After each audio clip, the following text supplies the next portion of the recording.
Congress Vice President Rahul Gandhi, who is in fact addressing, at the FICCI rally, perhaps the 2014 roadmap.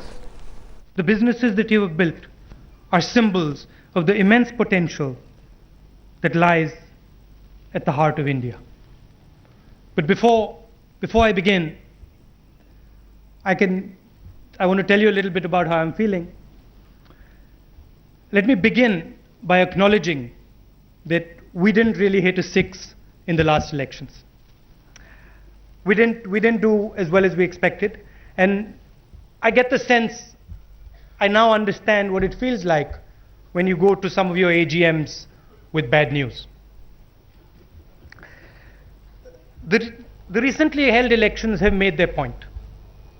We need to have the foresight and humility to accept the messages being expressed to us without resorting to the usual excuses.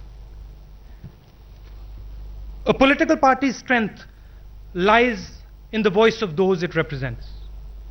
We will listen to those voices. The Congress party has long prided itself in this very ability and has used it to rise from adversity time and time again. We will renew ourselves and will fight strong and confident in order to protect the values of tolerance and compassion that are the essence of India. You are the stakeholders of the Congress party, and our bonds with you go back a long, long time. They go back to 1931, when Mahatma Gandhi, our leader, addressed FICCI at your 4th annual general meeting.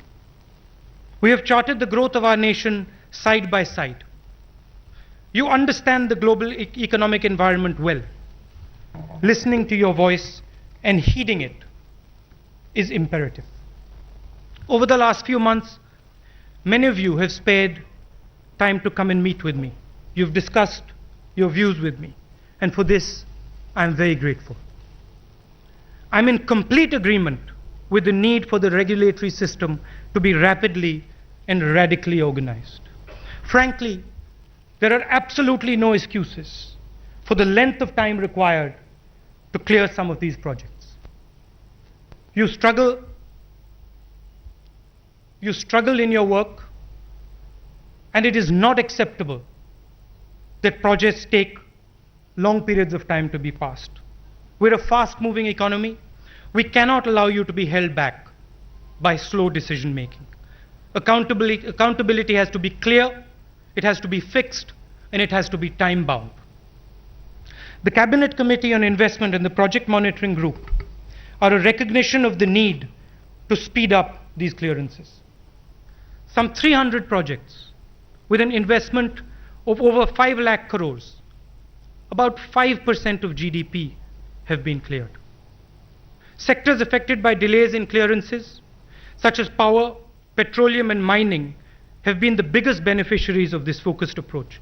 Of course, many projects are still stuck, some for good reason, and some for no good reason at all.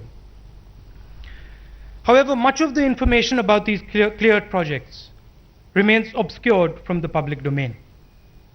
Unfortunately, good news about this government doesn't seem to sell newspapers these days. Many of you expressed your frustration with environmental clearances that are delaying projects unduly. There is excessive administrative and judicial discretion. The loopholes are so big that you can drive a truck through some of them. Environmental and social damage must be avoided, but decisions must also be transparent, timely, and fair. Accessing land is difficult, and it's time-consuming. It's a struggle. The black market in land has got to go. We need to build a robust and open real estate market so that businesses, especially small startups, have affordable access to land. The UPA government is considering a natural resource investment SPV. The idea is to obtain all clearances before auctioning projects to private players. This is a powerful and innovative idea.